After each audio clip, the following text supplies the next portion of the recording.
Bonjour à toutes et à tous. Aujourd'hui, nous allons parler du pouvoir mental et de la croyance. Alors, dans la vie, effectivement, il y a des choses qui restent inexpliquées et inexplicables, des réactions que l'être humain a, on ne sait pas d'où elles viennent, mais qui se produisent, notamment à travers les rêves prémonitoires. Donc, pour ma part, il faut savoir que dans ma vie, j'ai dû faire une dizaine de rêves prémonitoires, qui se sont avérés réel par la suite. Donc je m'explique en ce sens, un jour, j'ai fait un rêve, et 2 jours après, effectivement, j'ai revécu la même scène, à l'identique, avec les mêmes informations que j'avais trouvées dans le rêve, qui se sont donc avérées réelles 2 jours après. Donc pour expliquer concrètement la scène, je me rendais au casino, et il y avait en fait des tirages au sort, donc des concours, pour gagner des Fiat 500. Il y en avait 3. Donc j'ai participé aux 2 premiers sans avoir rêvé. Et effectivement, le troisième, avant le troisième tirage, j'ai fait le rêve du troisième tirage. Et donc j'ai pu voir au travers ce rêve la disposition des lieux puisque je la connaissais forcément, donc ça n'a rien d'extraordinaire. Mais j'ai pu également aussi visualiser où se trouvait le véhicule à gagner dans la mesure où les gains, les cadeaux, étaient donc contenus dans des boîtes numérotées. Donc 2 jours avant, effectivement, j'ai vu que la voiture à gagner était dans la boîte numéro 9. Et lorsque je suis allée au tirage, donc dans mon rêve, je n'étais pas tirée au sort parce que je suis pas très chanceuse. Et lorsque je suis allée donc sur place au tirage, effectivement, je n'ai pas été tirée au sort comme dans mon rêve. Et la voiture, elle se trouvait bien dans la boîte 9. Donc comment ai-je pu avoir ces informations? Par quel biais? Je pense que le subconscient est capable donc de se concentrer sur l'existant, mais il faut effectivement qu'il y ait une force intérieure. Pour citer un autre exemple, j'ai un petit garçon, et un jour, donc lorsqu'il était âgé d'à peine 2 ans, quelque chose comme ça, autour de 2 ans, il avait donc sa chambre était voisine à la mienne, et il dormait dans son petit lit, petit lit basique de petit garçon, sans barreaux. Et je me suis réveillée dans la pièce voisine à 3 heures du matin, environ à peu près 3 heures, 3h30. Et je me suis réveillée, j'avais fait un cauchemar. Je me suis réveillée en pleurs, j'avais rêvé que mon fils était décédé. Donc je me suis réveillée, je me suis levée alarmée, j'ai cherché à aller me rassurer, j'ai entrouvert sa porte, j'ai écouté la respiration, ça m'a rassurée, mais pas suffisamment. Mon instinct m'a dit faut aller près de son lit.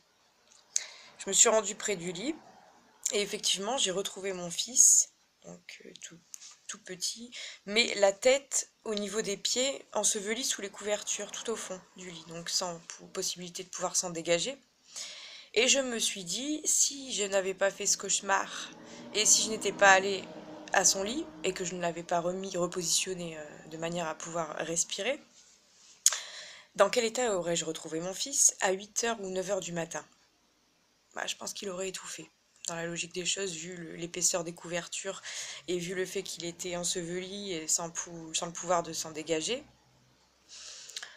Donc voilà, je me suis posé des questions. Ensuite, dernièrement, donc l'année dernière par exemple, j'ai rêvé, enfin j'ai pas rêvé, je sais pas ce qui s'est passé, j'ai passé ma nuit et je me suis réveillée au matin avec un mot dans la tête. Je me suis dit, mais qu'est-ce que ce mot fout là? Pourquoi je me réveille avec un mot dans la tête? Qui était dénutrition. J'ai pas fait de lien sur la journée s'est déroulée, j'ai pas fait de lien avec un membre de ma famille ou autre, puis j'ai pensé à mon père qui était quand même souffrant en fin de journée. Et je lui ai passé un coup de fil, donc j'étais à 1200 km de lui, j'étais dans le sud de la France, et je lui ai passé un coup de fil en fin de journée pour prendre de ses nouvelles. Et là il me dit, Sophie, je suis tombée hier, je me suis ouvert la tête, et j'ai été emmenée à l'hôpital. Donc je dis, bah mince, bah, qu'est-ce qui s'est passé? Et il me dit, il a fait une crise d'hypoglycémie. Donc absence de sucre dans le sang. Et apparemment, il était vraiment à auto 0,0. Et là, je me suis dit, est-ce que ce que j'ai pensé le matin au réveil, est-ce que c'est... J'ai cherché à savoir si... Parce que je suis pas experte en médecine, et j'ai cherché à savoir si donc le sucre dans le sang faisait bien partie de la nutrition. Et effectivement, en regardant dans le dictionnaire, parce que je voulais me rassurer, je me suis rendu compte que le sucre, effectivement, enfin l'absence de sucre, ou le fait d'avoir du sucre dans le sang faisait partie de la nutrition. Donc effectivement, on était bien dans le cas d'une dénutrition. Comment, à 1200 km, j'ai pu poser un diagnostic de manière inconsciente et naturelle sur l'état de santé donc de mon père? D'où m'est venue cette information? Je n'ai pas le souvenir d'avoir fait un rêve le concernant. Je me suis juste réveillée au matin avec le mot dans la tête. Et là, effectivement, je pense que nous avons des pouvoirs difficilement explicables, mais existants. C'est comme si on avait la possibilité d'être mis en garde et averti des éléments à venir. Alors je sais qu'il y en a d'autres qui sont concernés par ces phénomènes, mais ça ne concerne pas tout le monde. Pourquoi? On ne sait pas.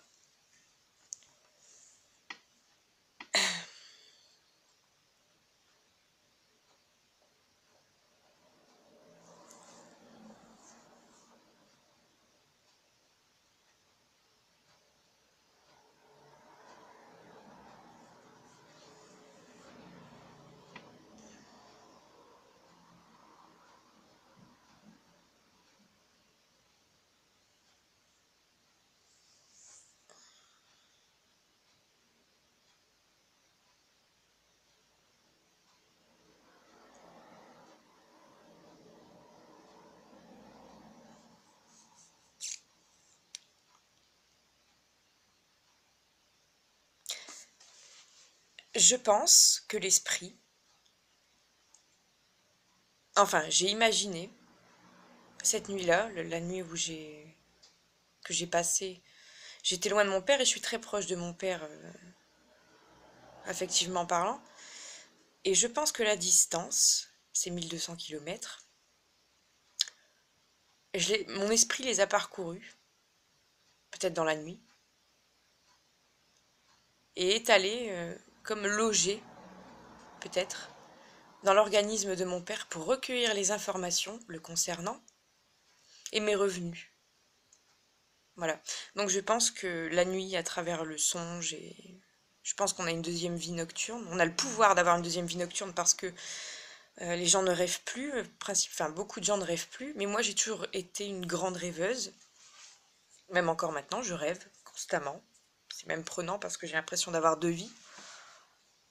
Mais je pense qu'on a le pouvoir, effectivement, enfin l'esprit peut quitter le corps et aller loger là où il veut.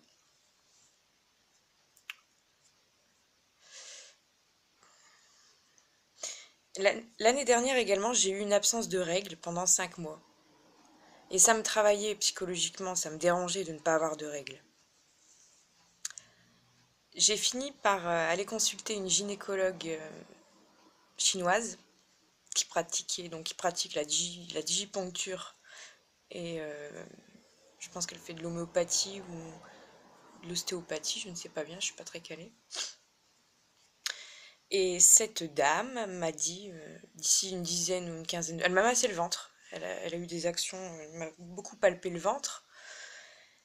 Et elle m'a dit, d'ici 10-15 jours, vos règles vont revenir. Et lorsque j'ai quitté son cabinet, effectivement, un jour et demi plus tard, mes règles étaient revenues naturellement, sans ingérer grand-chose. Enfin, elle m'avait donné des petites billes homéopathiques, mais je pense que c'est surtout son toucher. Et il faut savoir aussi qu'à travers le rêve, dans le mois qui a précédé ma visite chez elle, j'avais rêvé à 2 reprises que mes règles revenaient. Donc, est-ce que, avec l'esprit, effectivement, on a l'action, on a le pouvoir d'agir sur notre corps? Je pense qu'avec ces éléments, c'est une certitude. Nous pouvons agir sur notre corps à travers notre action cérébrale.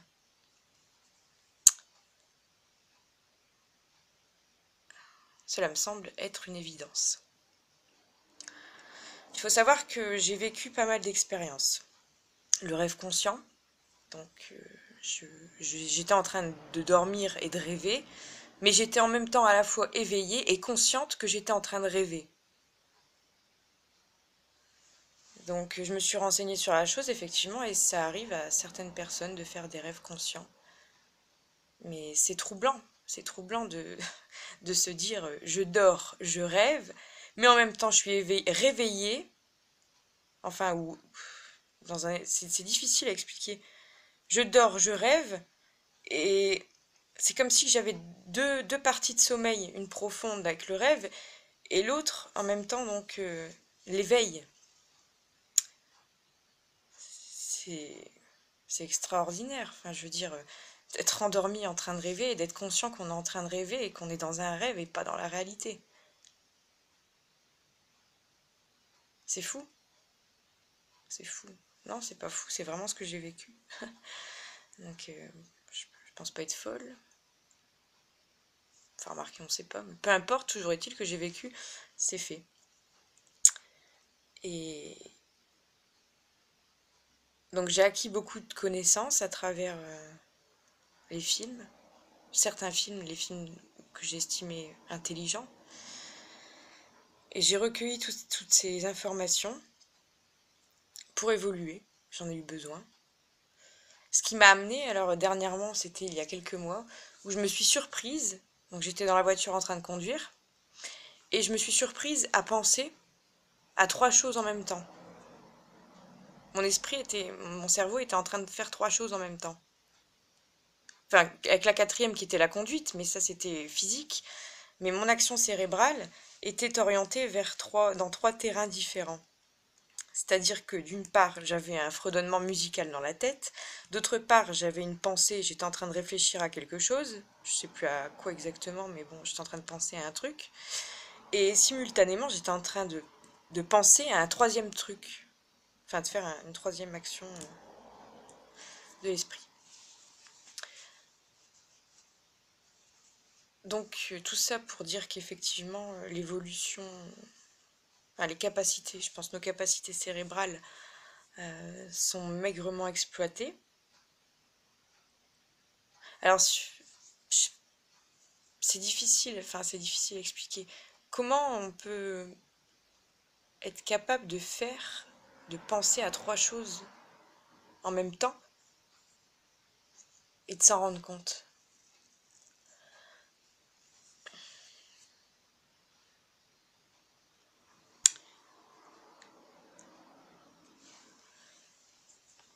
Et je pense que effectivement l'esprit, bon, il faut savoir que je suis une grande penseuse aussi. Ça peut-être que ça a son incidence, peut-être que ça joue. Je pense énormément, je réfléchis beaucoup. Je m'intéresse aussi beaucoup à plein de choses, à tout. Et j'arrive à aboutir à des réflexions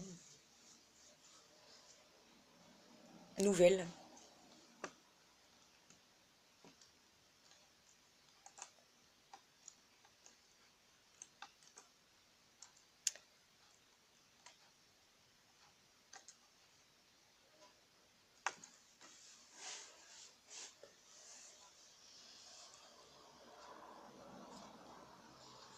Donc j'ai créé en fait sur ma page Facebook, je voulais partager ces informations avec des gens. Peut-être qu'il y a des gens qui vivent les mêmes choses que moi et j'échangerai avec plaisir avec ces personnes. Donc